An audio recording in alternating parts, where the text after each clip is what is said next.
Hello everyone, আসসালামু আলাইকুম। অনেক দিন পরে একটা আমার দেশীয় আঞ্চলিক রান্না শেয়ার করতে চলে এলাম তোমাদের সাথে। কি অবস্থা সবার, কেমন আছো? যাই হোক, কথা বলতে বলতে আমি আমার রেসিপি শুরু করে দিই। তো ফার্স্টে এটা হচ্ছে গাটি কচু বলে আমাদের বরিশালীদের। পার্সোনালি এটা আমার অনেক পছন্দের।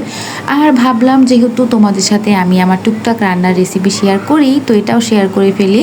তো এই তরকারিটা আমার অনেক পছন্দ, আর সবসময় তো তোমাদের সাথে অনেক রিচ ফুড শেয়ার করা হয়, রেসিপি শেয়ার করা হয়। ভাবলাম আজকে একটু দেশি স্টাইলে কচু কীভাবে রান্না করব সেটাই তোমাদের শেয়ার করব।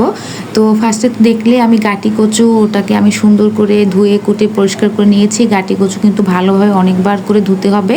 তারপরে আমি কুচো চিংড়ি নিয়ে নিয়েছি, একদম ছোট্ট চিংড়ি যেটা, ওটা নিয়েছি। তারপরে একটু হলুদের গুঁড়ো, মরিচের গুঁড়ো দিয়ে দিলাম, লবণ, আর হচ্ছে পেঁয়াজ বাটা আর রসুন বাটা। আর কোনো মশলা দরকার হয় না এখানে।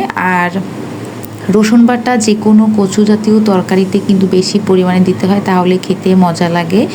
এখন আমি মশলাটা ভালো করে কষিয়ে নিচ্ছি। যে কোনো রান্নার কিন্তু স্বাদ বাড়েই তোমার মশলাটা তুমি কতক্ষণ ধরে কষিয়ে নিচ্ছ, তুমি রান্নায় কতটা এফোর্ট দিচ্ছ, কতটা ভালোবাসা দিচ্ছ। রান্না কিন্তু তাড়াহুড়া করে করার জিনিস না। যাই হোক, যখন মশলা থেকে তেল ছেড়ে আসবে তখন আমি আমার গাটি কচু দিয়ে দিলাম। এখন সুন্দর করে মিক্স মিক্স মিক্স মিক্স করতে হবে। আর কোন কোন জেলায় গাটি কচুটা তোমরা খাও বা কে কে পছন্দ করো আমাকে কমেন্ট করে জানাতে পারো। এটা আমার অনেক পছন্দের। অনেক ইলিশ মাছ দিয়ে খেতেও এটা বেশ ভালোই লাগে, বাট আমার কাছে কুচু চিংড়ি দিয়ে খেতে বেশি মজা লাগে। যাই হোক, তো আমি এটা সুন্দর করে মশলার সাথে কষিয়ে নেব বেশ অনেকক্ষণ ধরেই। কষানো হয়ে গেলে পরে দেখতে এমন লাগবে কিছুটা। আর গাটি কচুটা কিন্তু একটু সময় নিয়ে রান্না করতে হবে। আর রান্না কিন্তু একটা ধৈর্যের ব্যাপার, একটা আর্ট, তাই তাড়াহুড়ো করলে হবে না। যে কেন হচ্ছে না, কালারটা দেখো কি সুন্দর হয়েছে না, মাশাআল্লাহ।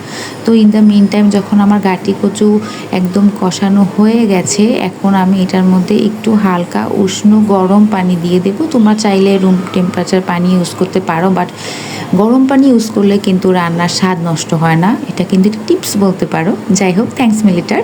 তো এখানে আমি একটু পানি দিয়ে দিলাম। এটা হচ্ছে তোমাদের যার যা প্রেফারেন্স মতো। তারপর ঝাল অ্যাড করার জন্য আমি একটু কাঁচামরিচ দিয়ে দিলাম। আমি এখানে কিন্তু গুঁড়ামরিচও অ্যাড করেছি। তোমরা মরিচটা বা ঝালটা যে যেরকম খাও তেমনই অ্যাড করবে। আর পানিটা দিয়ে দিয়েছি সিদ্ধ হওয়ার জন্য। যখন সিদ্ধ হয়ে আসবে, ইন দ্য মিন টাইম একটু আস্তে আস্তে সরা দিয়ে ঢেকে দিয়ে দেখতে হবে গাটি কচুটা সেদ্ধ হচ্ছে কিনা। এই দেখো, এটা কিন্তু একদম সুন্দর আলুর মতো নরম হয়ে গিয়েছে।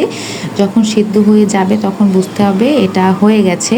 আর বেশি নরম করলে কিন্তু ভেঙে যাবে, খেতে অতটা ভালো লাগবে না। আমার গাটি কচুটা এরকম খেতেই ভালো লাগে। যখন এরকম মাখো মাখো হয়ে আসবে, ইন দ্য মিন টাইম একটু হালকা একটু গরম মশলা দিয়ে দেবো, অ্যাড করে দেবো।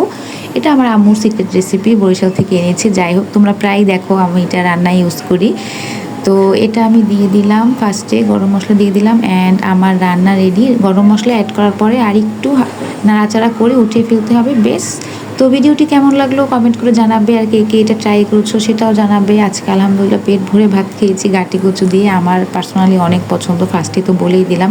তো কে কোন জেলা থেকে আমার ভিডিওটি দেখছো কমেন্ট করে জানাবে। ভালো থাকবে সবাই। আল্লাহ হাফেজ, আসসালামু আলাইকুম। আমাকে এভাবেই সাপোর্ট করে যাবে। আর কে কোন ধরনের রেসিপি চাচ্ছ আমার কাছ থেকে সেটাও বলতে পারো।